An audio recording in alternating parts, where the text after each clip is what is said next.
to The Collective. We have another fantastic show for you planned out today. Very excited. We have Kelly rejoining us from Diamond Arrow Group. We got Eric Tung joining us. It's fantastic. Seb, always good to see you on Mondays. And Shaun, we've been having fun in the green room for the last little while, so it's always good to hang out with y'all. Now, while we're having fun out here, y'all should be having fun out there. Make sure you like the channel, hit the subscribe button, hit the notification bell, do all that good stuff so you get your emails in the morning whenever we go live, which is, of course, every day. If you have any thoughts, questions, comments, anything at all throughout the show, by all means, put them in the comment section, and we will engage them directly, kind of like this one. Salty Jinx. Morning, y'all. Or all, not y'all, just all, with the Shaka. Terminal City, Salty Jink, good morning. Winter Storm, good morning, team. Everybody's in the game. I like it. So we're going to be talking about situational awareness, which I think is a great topic. It has far-reaching applications, I guess, for throughout life. And I'm going to give a quick definition, and then we're going to run through the panel and go from there. So situational awareness, or SA, is the understanding of an environment, its elements, and how it changes with respect to time or other factors. Situational awareness is important for effective decision-making in many environments, and then it has a bunch of other information on that. But let's go down the line, and we'll see what you guys think of when I say situational awareness. Kelly, I'm going to start with you. Can I just hop in real quick? Because Okay, I'm gonna go bonkers. Because my situational awareness, just realized that my stage prop, which I did not invite to the show, is like, oh my His goodness. little curls. I gotta. He's got to tuck his curls away. All right, let's get back to the show. Okay. Kelly, all of you. What do you got? So, to me, what does that mean? How do I apply that? If you're going to tell me that definition, I feel like there's other assumptive definitions wrapped in there. So what the definition that I came up with, that is the working definition that I use in all of my presentations, is situational awareness is using all of your senses and intuition to know what's going on in your environment, understanding what that means to you and your safety, and lastly, taking action to preserve your safety. So that is the definition I go with for situational awareness. I like it. Eric, what about yourself? Yeah, I like that the original definition from Wikipedia talks about all these different factors. I think it was other factors, right? And it makes me think about context, and it makes me think about how you apply it, the time and the space. We think about situational awareness, and like Kelly brings up, there's a important intuition piece as well as like the concrete things that you may observe. So, and without spiraling into somewhere else, I'm even thinking about situational awareness on the physical plane, like we learn about and we train about, but then also the mental space, and then these other facets of life that it applies. Yeah, absolutely. Seb, what are your first thoughts? Yeah, for me, it's more about just detaching from my immediate and having a more of a bird's eye view of the situation so that I'm able to process life through that lens versus being self-absorbed and not paying attention to things around me. And it is contextual, and it is applicable to safety, but it applies to a variety of other things as well.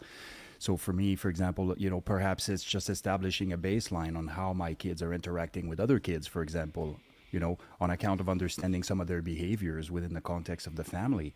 Like that situational awareness, like how am I paying attention to outside factors that have a bearing on my everyday life? And so although we as a collective, we're going to probably gravitate more towards the safety piece, I think there's much to be spoken about in other contexts for sure. Absolutely. Well, we have all week, so this is great. We're going to be able to engage this from many different angles. Shaun, what's your initial thoughts? Yeah, so to add to what has already been said, I think you've got to have good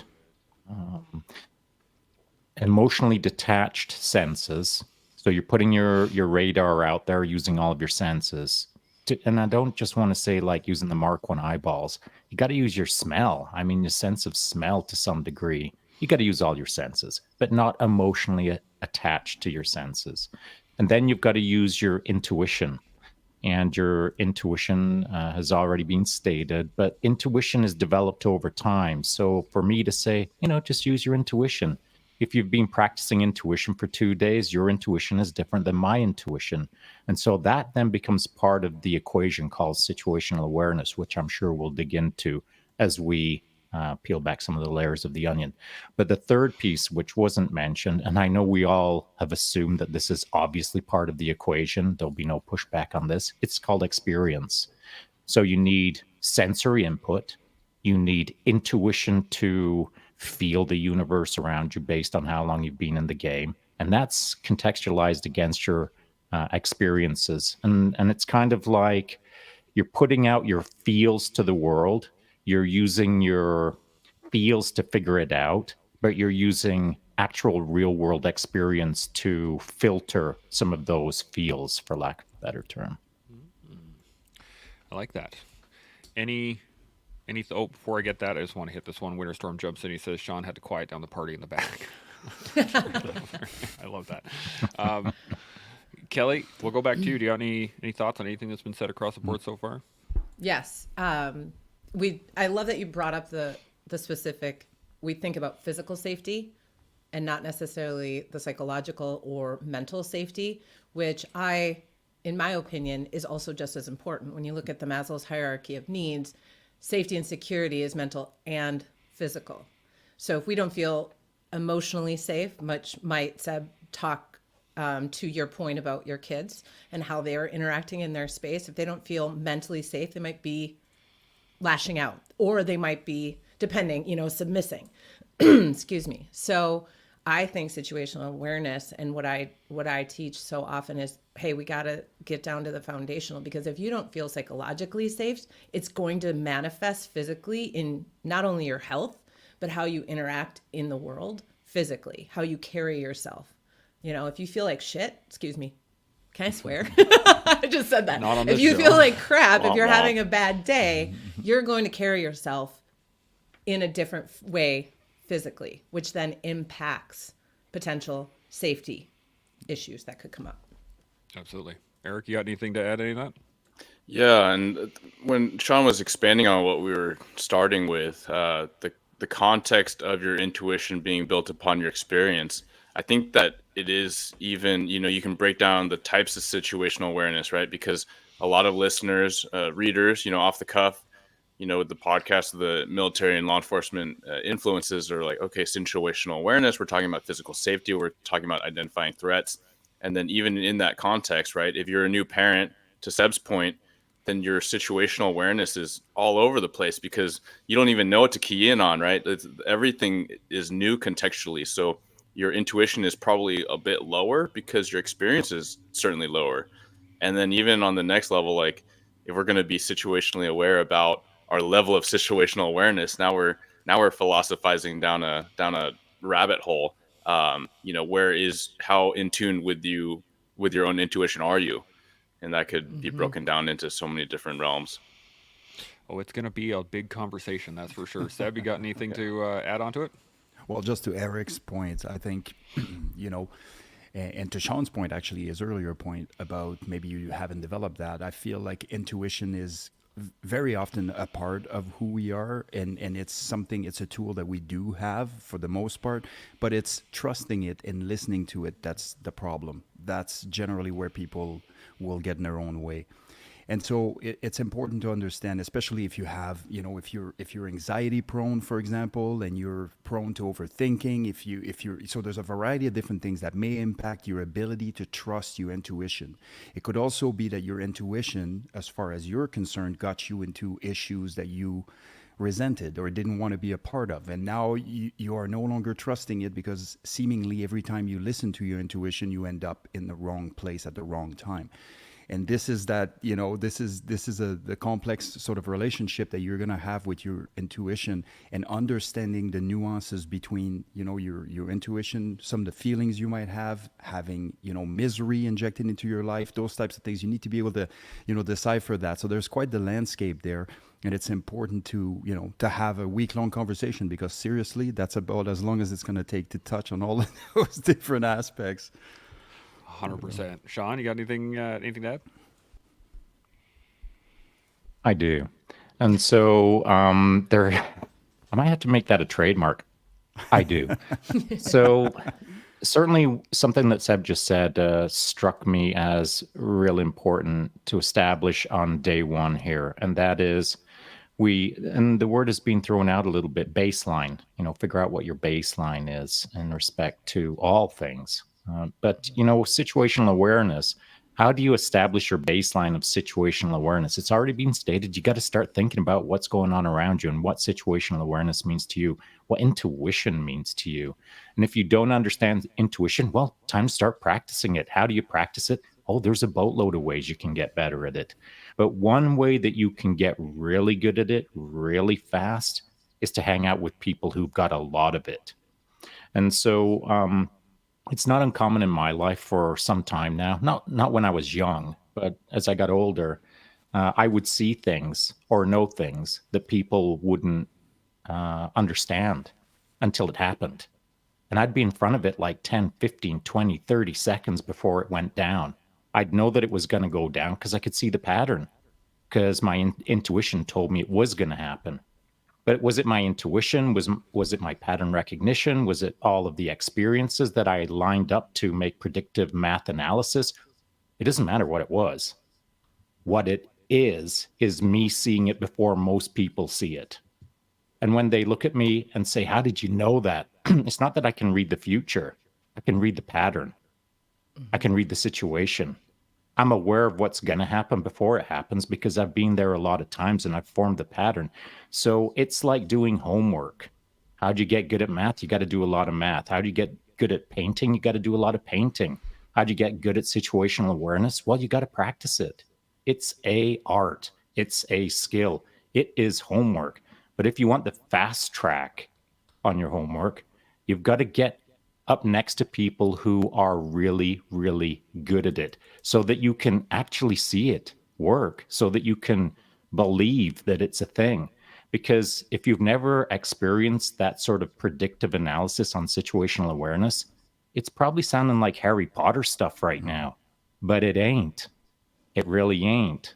Because I've just done it too many times myself, and I've seen it done too many times myself by other people who are good at situational awareness.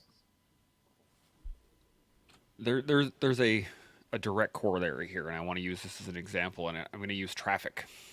And the reason I use traffic is that you can see people who are not situationally aware in traffic, right? You can see them. You're driving around, you're like, wow, that person is not paying attention.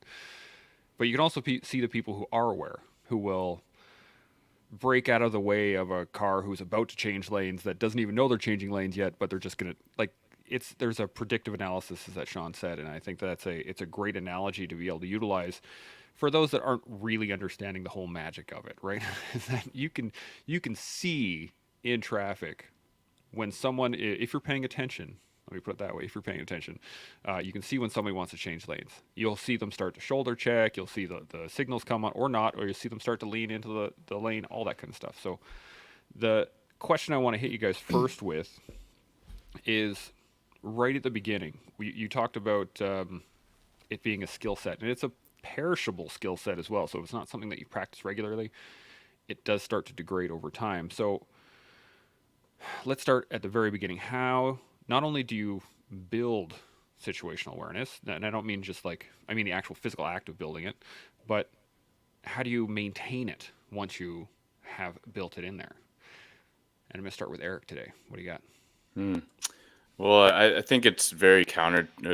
I guess the counterpoint would be complacency. And so how do you hone, build, refine your situational awareness? It's to make sure that your complacency is in check. So you're not slumping, you're not getting lazy and all these things. So the awareness of what's around you, you feel yourself drifting and you feel yourself being one of those daydreamer commuters, then you already know you're there, right? And so I love the fact that Shaun highlights you just role model ship, and those around you, surrounding yourself with the correct inputs is going to directly affect how you do the thing. But yeah, ultimately it's going to be making sure that you are aware of complacency, or you have if not the self checks, you have the buddy checks to help you through that. And there's a bunch of different ways you apply that, or you employ that, or you employ people to do that as part of your, I guess, defense against that. Absolutely. Kelly, what do you think? My thought, and it goes, I don't know if it would be counter, Shaun. I'd be curious to hear your thoughts on this, but I feel like it's counter to yours. I don't think building intuition is so much being around people who have good intuition, because when we go back and say intuition equals experience, I think of the OODA loop and orient, the second O in the OODA loop. Orient is our filter of how we see the world, our perspective. It's shaped from when we were born, to your point, filled with influential people in our life, the culture, traditions, environment we were raised in, and our experiences, both good and bad, that shape that filter. So something that's scary to me, probably none of you guys would blink twice at, like Shaun, when you went and wrestled the bear. I wouldn't wrestle a bear, but you went right for it, man, when you had the bear outside the window. So it's not so much of asking someone else, well, how does your intuition work? Because it's going to be different. You grew up differently, especially from a female perspective. I could sit and talk to you guys all day long, and my perspective of the world has been very different since the day I was born. So I say, in order to build your intuition, you need to get curious with yourself.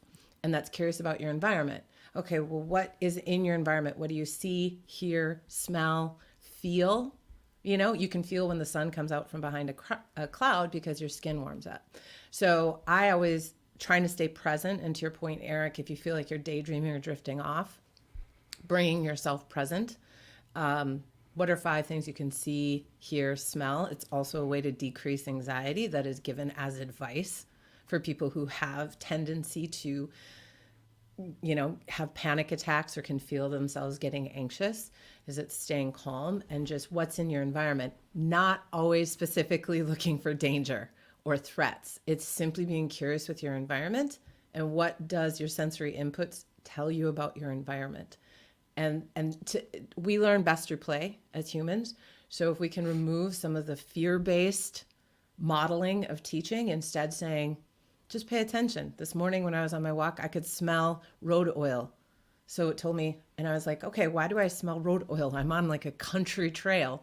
I'm like, oh, road construction. Okay, so smelling that smell tells me who I should expect to see in the environment, what they're doing, what they're wearing, how they're behaving, things that I need to take into account of my environment, creating that baseline. And to me, there's no threat from a road construction crew. But somebody, maybe if something bad happened with someone who maybe was a boyfriend in their life and worked road construction and they were in an abusive relationship, smelling those smells could send them into a bit of a panic attack because it's touching on an experience in their orient filter, which then sends their intuition alarm bells psychologically to say, I'm feeling some anxiety. Why? Well, because my, ex-boyfriend who wasn't very healthy, we weren't in a healthy relationship, smelled like that all the time. So it's my intuition alarm bells are going off. Yeah, absolutely. Seb, you got any thoughts? Yeah, I think that's really good. I also believe that surrounding yourself with people that have it, can't hurt you. It gives you a perspective, and it gives you a perspective on what's achievable. But it also, you need to understand your own limitations and where you are in space and time. And you're not going to be that person, and that person isn't you, and the reality might be different. But the self-awareness piece is a big piece because it applies absolutely everywhere. Anything that you want to be either good at or engaged in at a meaningful level is going to need an advanced level or an increased level of awareness, of self-awareness, which will then lead you into a self-regulation sort of mode, right? Where you're able to make decision on account of how you introspect and not like what are all the external factors contributing to this. And so, one piece that I really like when I think about this is, am I considering the people around me accessory to my life? Because, there's a lot of people living life, like everybody in their world, it's almost like they're in a Truman Show.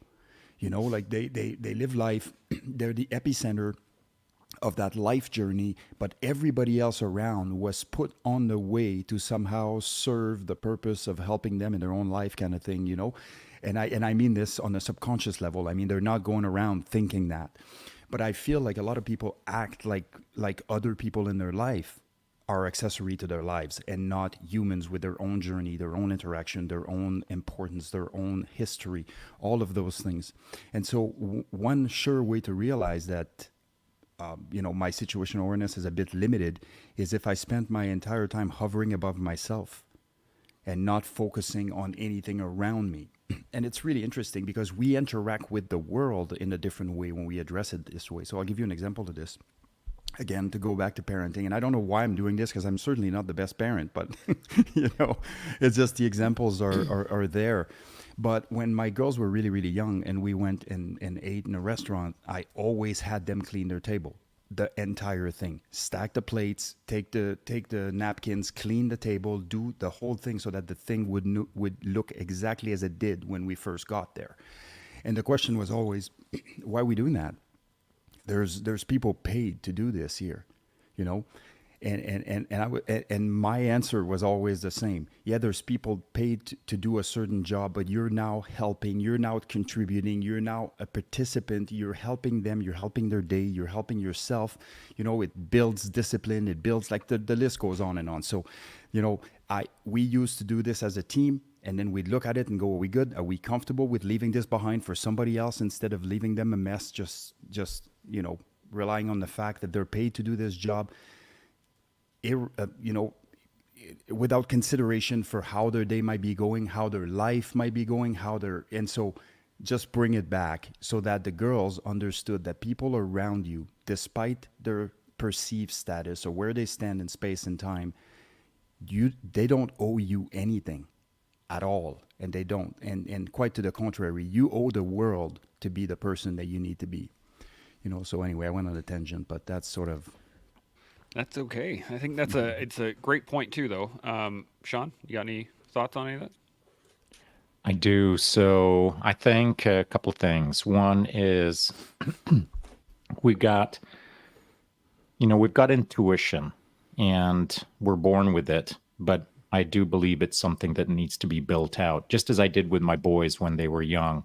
Used to take them out back behind the house and say, all right, go hide, and I'm going to find you with my sixth sense.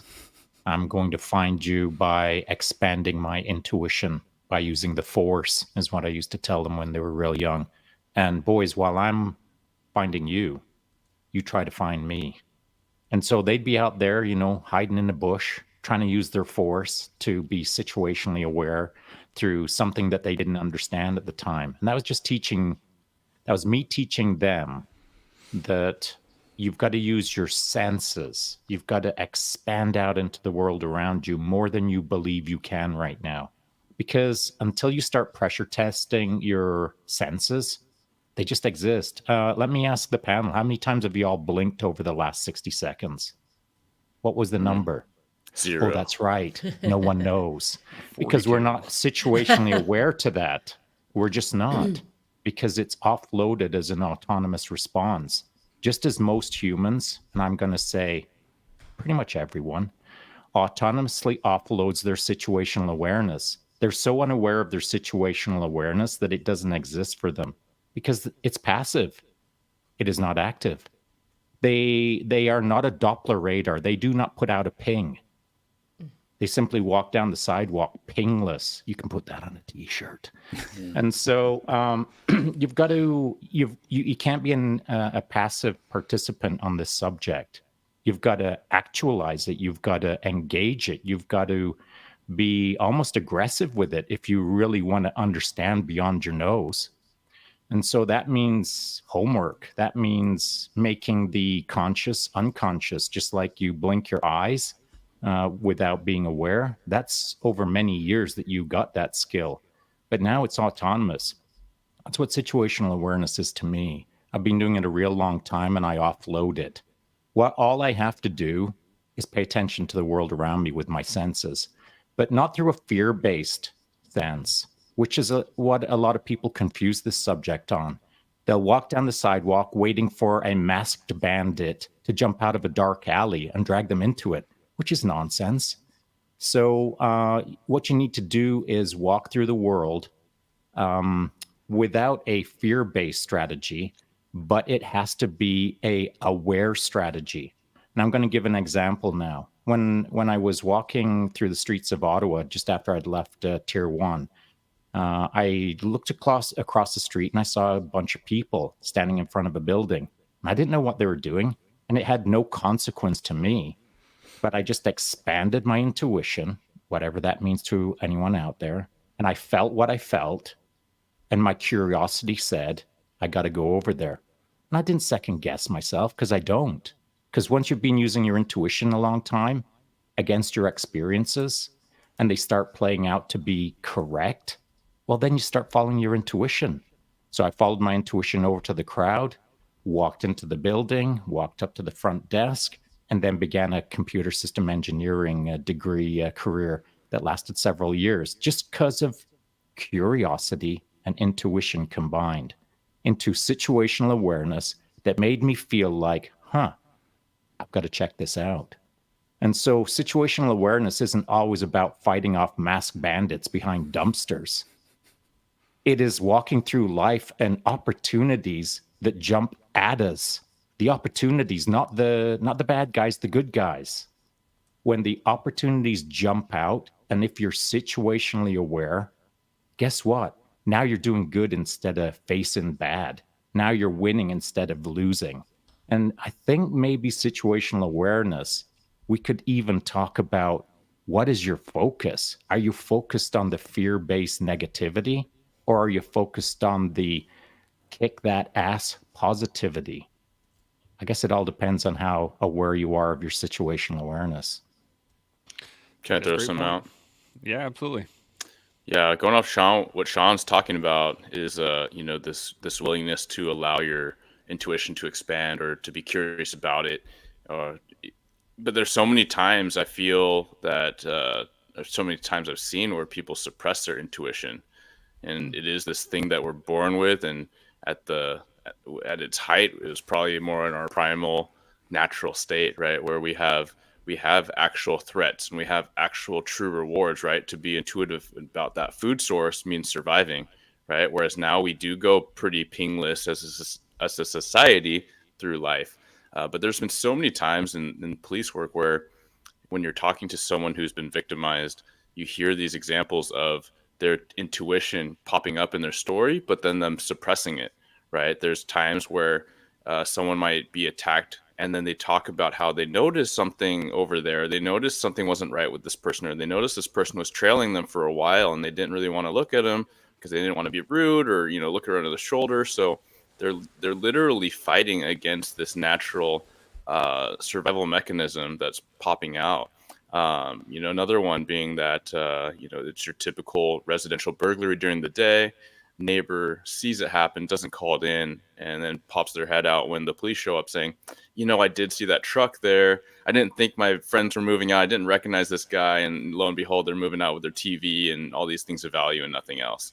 But didn't think to call it in because they know it didn't feel right. They literally say that, but then they suppress it because they don't know why, or maybe they know why. But then I also want to expand that to what Shaun was saying, is if we are actually literally suppressing our intuitive nature, then what opportunities are we missing, right? So I love that you talk about that, Shaun, not just opportunities or rewards.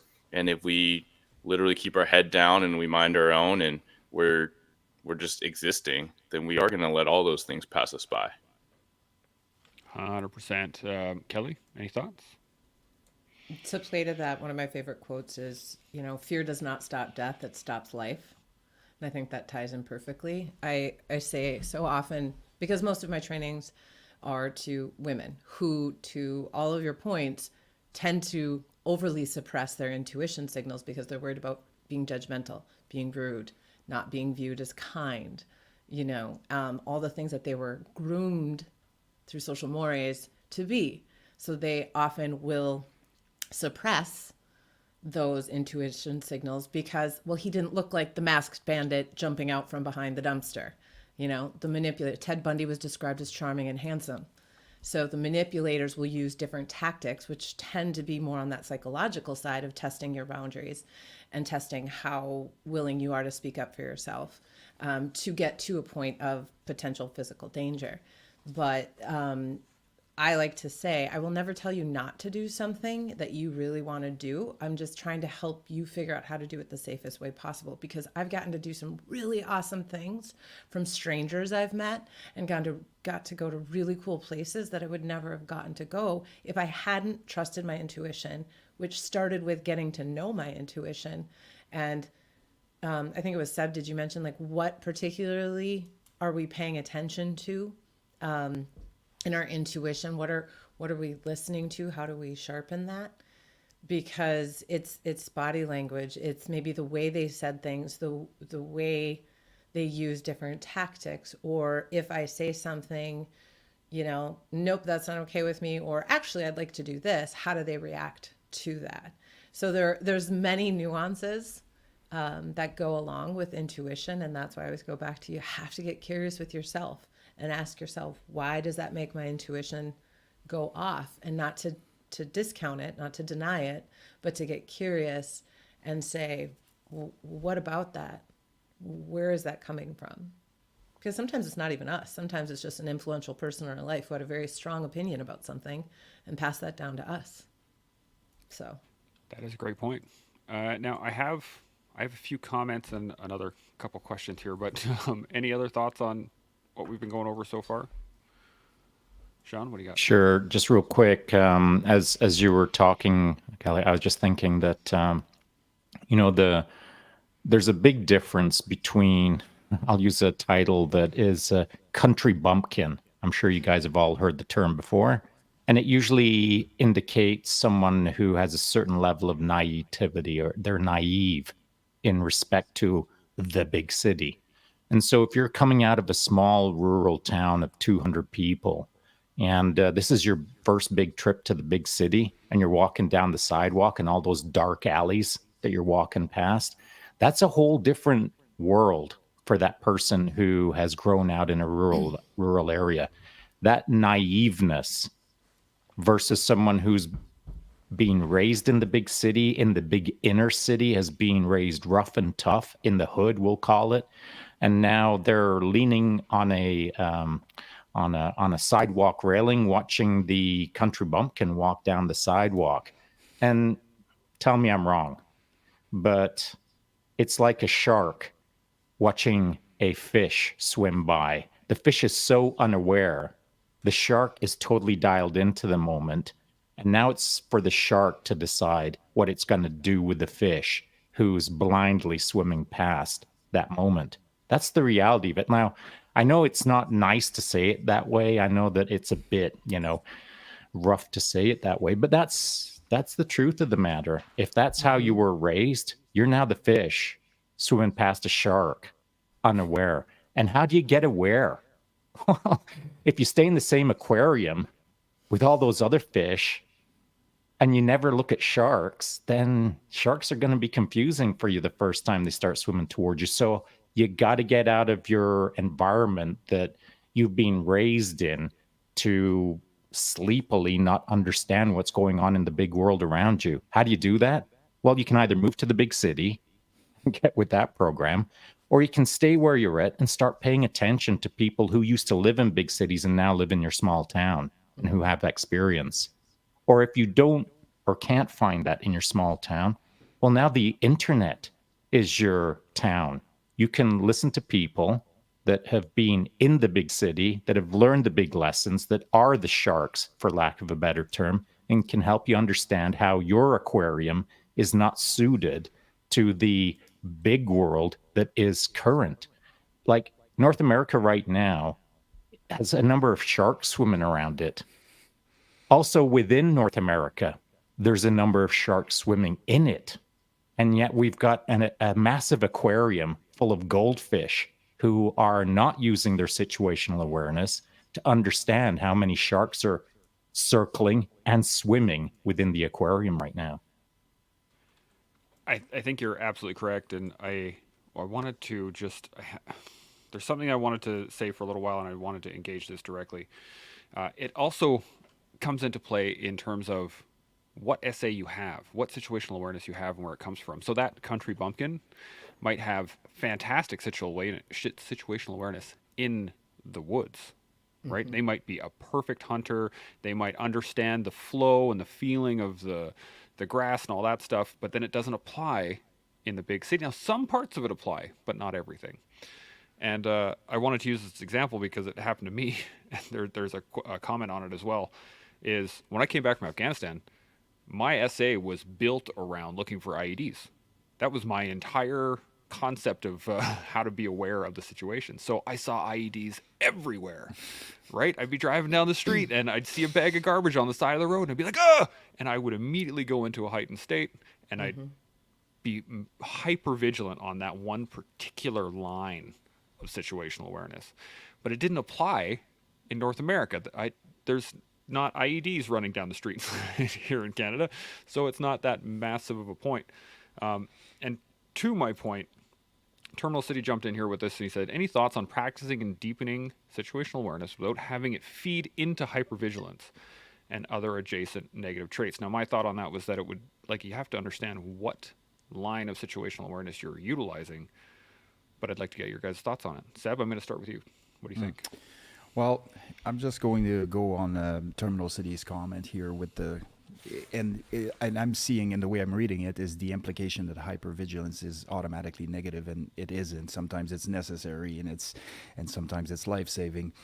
But I think, just like anything else, and any tool or character traits we can develop over time in any context, too much of something can become the opposite. You know, it can become an endurance to living a life that's, not riddled, where you're not riddled with anxiety and those types of things. And so there is a line there to be struck. And I will say that for me, as long as whatever it is that I'm focusing on, or whatever it is that the lens that I'm looking at the world through isn't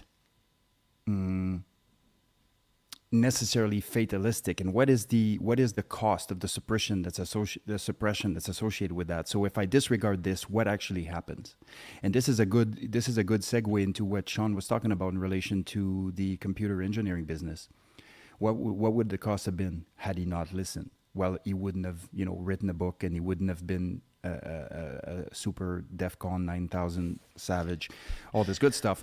But really, what could have happened, right? And Eric and I were talking about this earlier, when it comes to the situations where we now are hyper vigilant on account of staying alive, because the consequences of not doing so are catastrophic. We start assessing risk of we start assessing risk in regular life through the lens of physical harm and emotional and investigational organizational harm. And when you start doing that, you're going to start treating things that do not have catastrophic consequences, or do not have consequences that even may be worth mentioning at all. And you are now making decisions on account of an overinflated risk, which is now when hypervigilance can become a negative.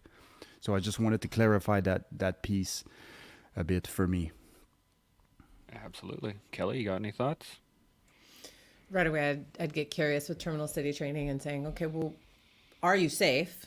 When you say having to feed into hypervigilance, well, context matters. Where are you? If you're safe and there are no, to use your example of chance of IEDs, okay, I'm 99.9% sure that is not that I have to be attentive to or paying attention to.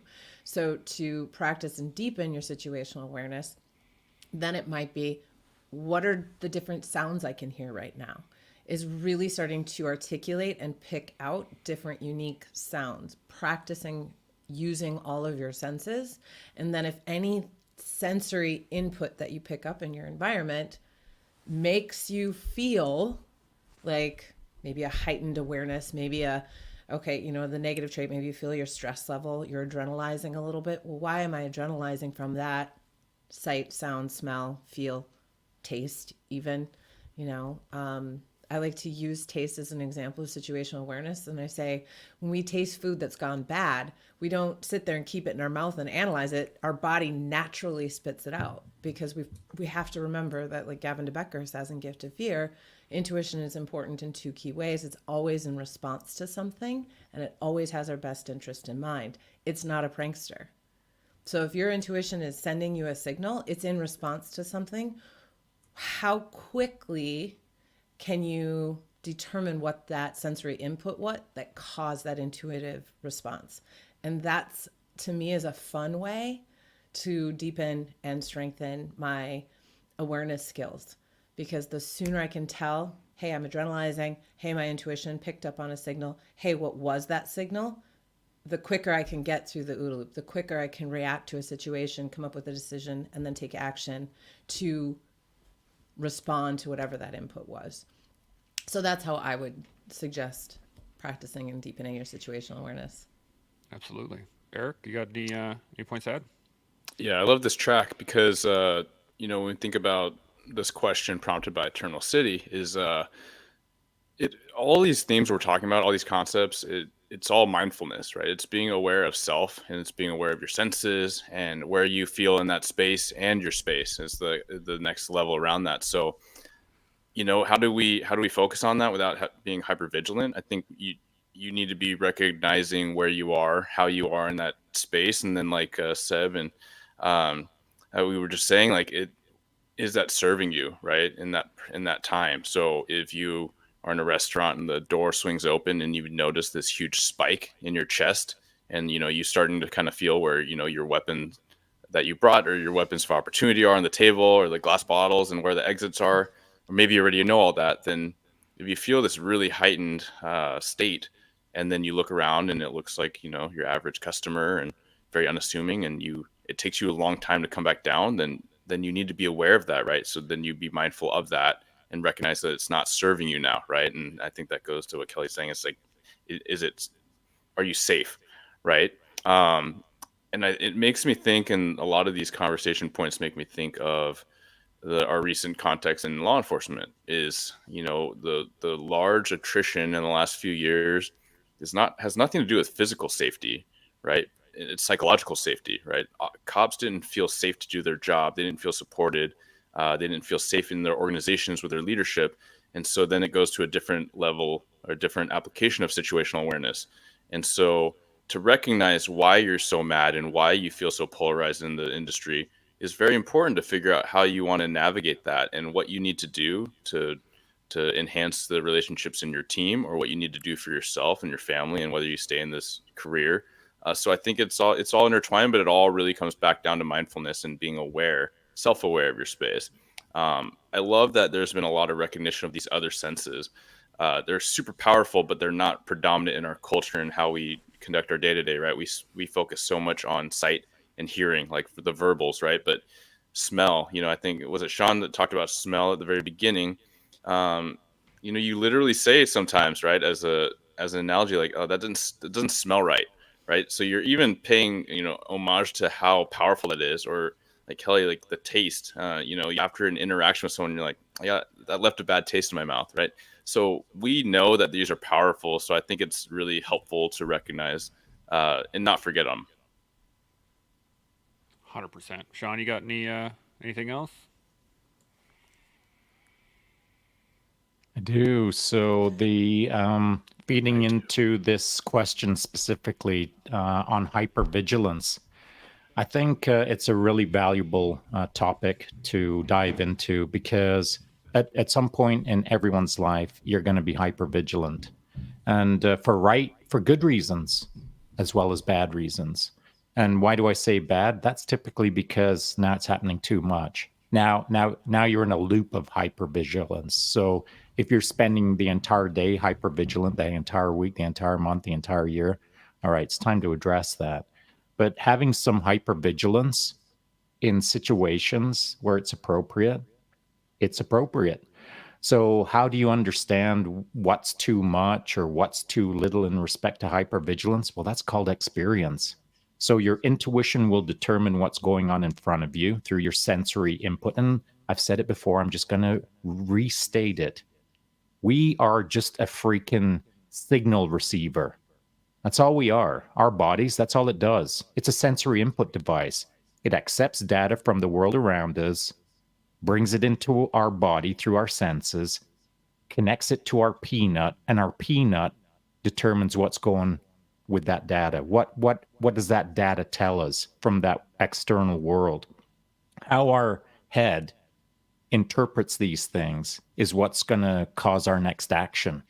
But our next action is through our sensory input, evaluated against our intuition, evaluated against our experience to make that next decision. And if that next decision requires us to elevate our vigilance for a period of time to a hyper state, that's okay if it's appropriate.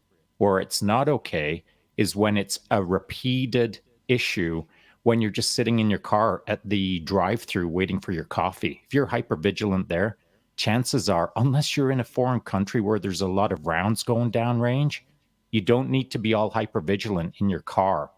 So I think hypervigilance is an issue out there in society, but not for everyone.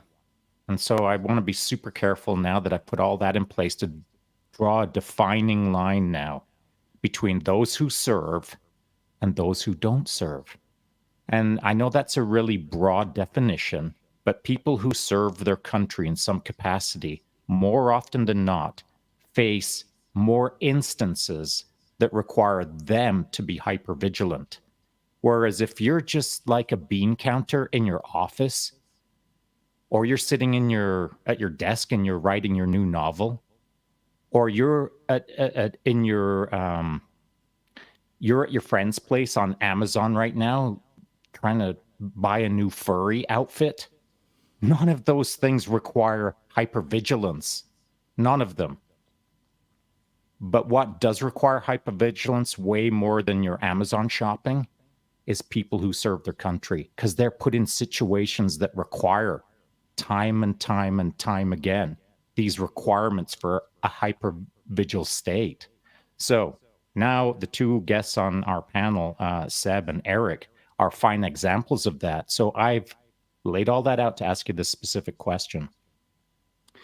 Given that you both served and given that you both had to face some hypervigilance in your careers, did you find that because of that, your cerebral abilities or your CPU burn rate, that wicked caloric burn that is required for you to really be hypervigilant, did you find that over years and years and years of hypervigilance that you could form a pattern where each incident you just felt a little more burned out and a little less able to be truly hypervigilant? And I know that's like a loaded question and it's hard to it's gonna be a struggle to articulate it, and maybe I'm poorly asking the question, but over a timeline, your hypervigilance that you were required to employ, did you find a pattern where you were like, oh, I see what's going on here?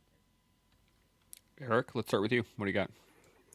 I could see that being a thing if the frequency is high and the time is limited. But at the same time, if it's extremely high and extremely limited, then you can muster through, right? So the real question comes to, do you have a period to recover from that burnout? So I think that burnout would be real. Can you achieve that same level?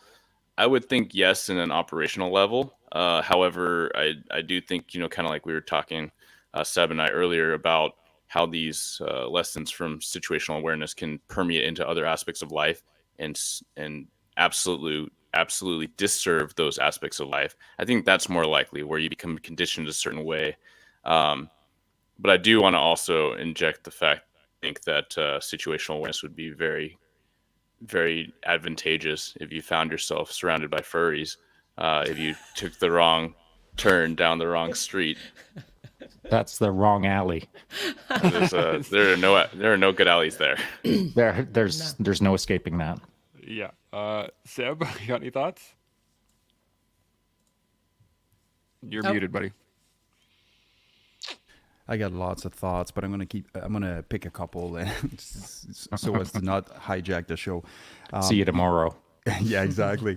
The hypervigilance, it's kind of an interesting thing, because we're talking about adrenaline, we're talking about epinephrine, we're talking about things that really are creating a sort of a physiological reaction and an emotional reaction.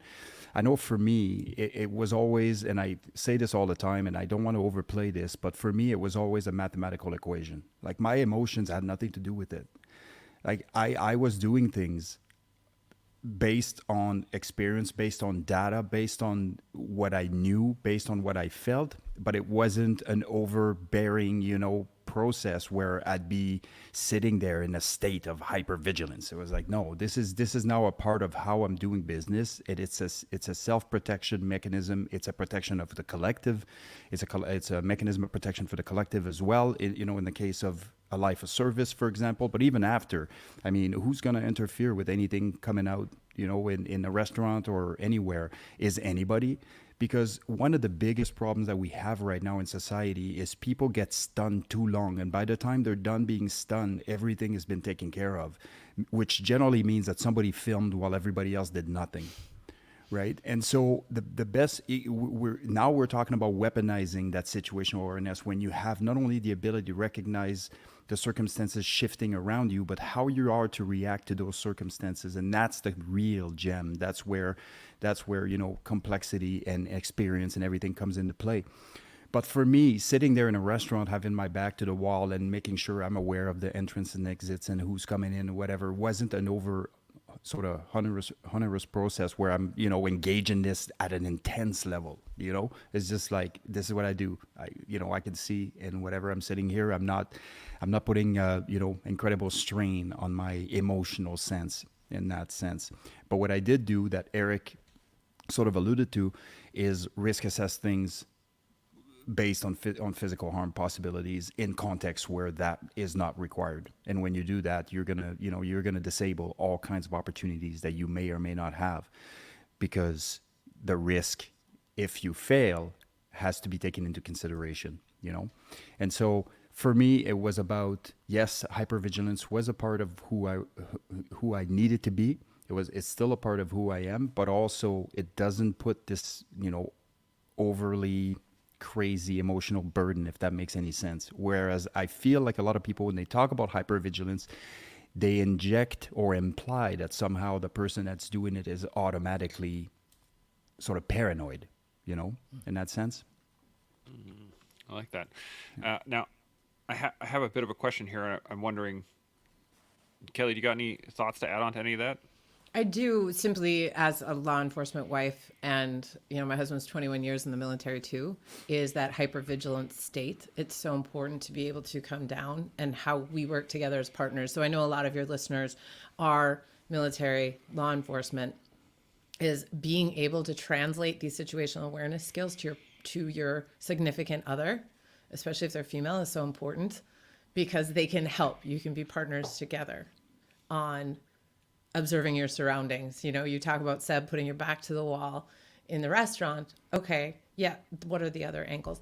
But again, that's, I feel like that's a whole nother subject. But also wanting to say out loud, because I think so often what we've talked about with the hypervigilance, with the different perspectives and intuition, that from a female perspective and what I've seen, like so many women are in a hypervigilant state all the time due to paranoia, due to second guessing and denying their own intuition because of the social mores and contracts of how they should behave and how they should react in situations. And so often, when you look at the statistics of violence against women, sexual assaults at that college age in the red zone, is women, we are actually at a hypervigilant state all the time, because the predators so often are people we know. And so little tests of our intuition, of our emotional safety, of our mental safety, of our physical safety. I can't tell you how many times my ass has gotten slapped at a work function within the last year. And I'm in this, but so constantly, like, I'm having to pay attention. How close are people to me? How much attention is someone paying to me? And it's really hard not to throat punch and turn around and destroy someone when you're like, if I say anything, it'll cause more chaos. It'll escalate the situation. And when it comes to de-escalating situations, we can't de-escalate anyone else if we haven't de-escalated ourselves first. So if you're constantly in a hypervigilant state and paranoid and stressed out, and you're walking around that way, the littlest thing then may set you off. And it might be for the wrong reason, somebody didn't know they were standing so close to you. So it is something that I think is both in the military law enforcement community, but also as a civilian population, especially as women, that deserves to get talked about in a very neutral way, because we're all there. It's just in a different perspective. Yeah, I think personally there's a lot of dudes that need to get throat punched more often, but there's As a long part as of you that. can promise I don't get assault charges, I'm all for it. Yeah. Now I had a question on that, and it's probably going to be the last one for the day, but just a quick one. The thing that I've noticed, I noticed it myself mostly, was that the suppression of those intuitions, the suppression of those gut feelings, usually stemmed around the fact that I didn't have any skill sets in that realm. So, and I found that people that are, highly skilled, self-defense, martial artists, things like that, they suppress less of those feelings, and they engage them much faster.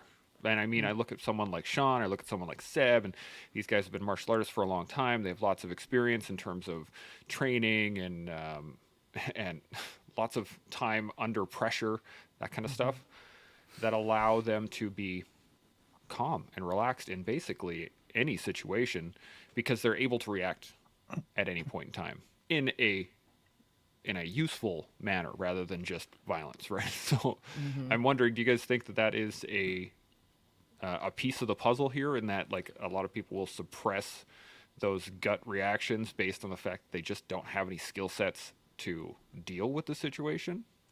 Seb, I'm going to start with you. What do you think?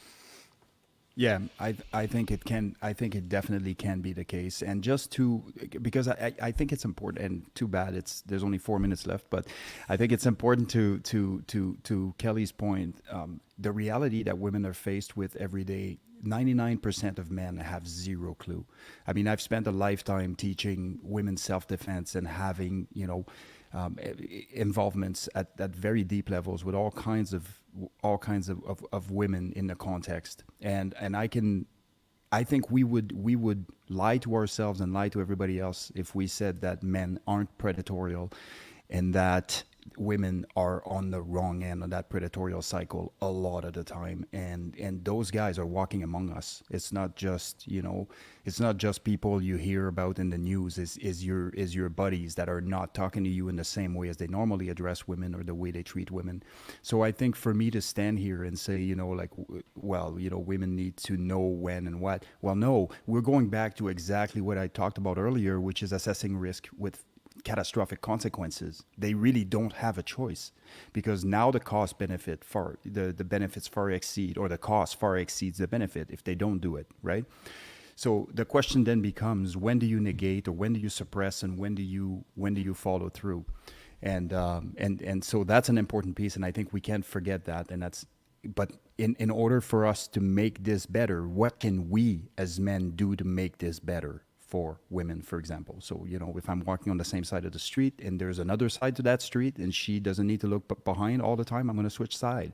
And this is not because I have anything to hide, or because I'm being compassionate in understanding that could be a problem. Anyways, so that's one thing. But the other piece is there's several cultural subsets to all those things. Like we can talk about like the traffic example that you used earlier, Chance. For example, if you're from an Asian family, for example, perhaps it's frowned upon to look inside the vehicle next to you, because it feels like you're intruding on other people's lives. And so there's cultural factors that are deeply ingrained. There's all kinds of other factors like spiritual and whatever. So there's a lot of things that can interfere with somebody's ability. And the fix to this is that self-awareness piece. The self-awareness piece is critical, and having the ability to introspect and understanding why you act the way you do is beyond important. Absolutely. Eric, you got any thoughts? Yeah, just to go off that shortly, I would say, yeah, that introspection is huge. And I love how Seb introduced a couple options and examples of how that informs how you want to interact in the world, right? So it's only one small piece of the puzzle if you're self-aware. But, so often we hear some of our difficult personalities, or these difficult people in our lives that say, you take it or leave it, this is how I am. and that stubbornness, right? They're introspective to the fact that they're abrasive and they're hard to deal with, but they're actually offering this notion that they're not going to change their behavior, take it or leave it. It is what it is, which is so limiting to the whole experience. So I love that kind of 1-2 punch. One is focus on yourself, and then two, how do you affect that? In the context of the title today, how do you affect the general situation with what you do and by how you do it? Absolutely. Kelly, any thoughts? To go back to talking about all your experiences, I think that's so right on. If you don't have the skill set to know what are your options for responding, if you don't have the neural pathways created that your brain can automatically go, say in the martial arts world, is okay, if this happens, then I'm going to respond by doing this, or I'm going to do this move in response to that move. Kind of going back to the hypervigilance comment, is if you want to is start working through some of those. Well, how would I respond? How would I react if I picked up these sensory inputs into my environment? And to Shaun's point, the more that you practice these things, the more repetitions you get, the better off you're going to have built your mental toolbox of responses in whatever situation. Because to me, the more you listen to your intuition and sharpen that, and the more you build your toolbox with responses that are sometimes just verbal. Wit and sarcasm can go a long way in de-escalating a situation or diverting, changing the subject. So I think the more that you can go through and think about making games of how I would react, what I would do in a situation, what I would say, I think that's a way to really sharpen your situational awareness and response skills. Absolutely. Shaun, any thoughts on that? No, we don't have any time. I do okay. not. We got a whole week to get into this, so absolutely. Now, I have some quick comments I'm going to hit. There's a couple of questions in here that I'm actually going to bring in tomorrow, and we'll be able to engage those with the guests there. So quickly, Winterstorm jumps in here. He says, when I was a new parent, I was lost and thought everything was a threat, which didn't keep my baby safe. It only exhausted me. Experience calmed this and made me more selective and efficient, which I think is a great point. He then says, to Shaun's point, is situational awareness a set of skills that need continued flexing and expansion, or can we put it into automation once it's been developed without atrophy? Which is a great question. I will bring it in tomorrow. Clay Surratt jumps in here. He says, is there a point that the body and mind become too hypervigilant? I think we touched on it earlier today, but we will, again, bring that in tomorrow. And KH jumps in here with, in my experience, hypervigilance is needed for a period of time for a certain task. Situational awareness should be developed to be a baseline stance. If that makes sense. And absolutely. I think we touched on that quite well. And let's go down the line, get some final thoughts, and then we will shut her down for the day. Eric, any final thoughts? No. Bam! Look at that. Kelly, any final thoughts? Tons of them, but not enough for this segment. Roger that. Seb, anything to go? No, hijack the show. So Everybody's just hitting it. Shaun, final thoughts? I do not. See, we're so situationally aware of the time. We're trying to be So responsible. So situationally, yeah, absolutely. Well, I do really appreciate the conversation. This has been fantastic as an introduction for situational awareness. I think we've touched on just a piece kind of the whole scheme that is situational awareness. We're going to be talking about this for the next 5 days. On top of that, I have 2 points that I'm going to do real quickly. So the first one is we have a challenge out there right now, and I want to remind everybody to take a perfect picture this week. And at the end of the week, if you we're going to do a poll of all the people that are in the collective, and the winner is going to get one of these bad boys right here. Do your best mug. So you guys are involved too. Eric, Kelly, Zeb, take your guys' best picture, tag us, do all the whole things. You can. Shaun's already on it. Taking He's a in. selfie. Perfection. So exactly right there. So take a perfect picture, send it to us, and take the moment to really find that. Be mindful in that moment and take that photo. It's going to be great. Now, the other point I have, Coaches Week is coming up next week. Coaches Week Part 2. Right now, I have lined up 19 world-class coaches, from performance coaching to mental mindset coaching to physical coaching to jiu-jitsu, like everybody, and we're going to be answering your guys' questions. So make sure you take a video with your question, send it to me, and we can get it out for Coaches Week. That way, we can all learn how to be better. We can all build upon that knowledge and grow into the people that we're meant to be. You can do that with us every day here on The Collective. We'll see you all tomorrow. Gmo. Peace.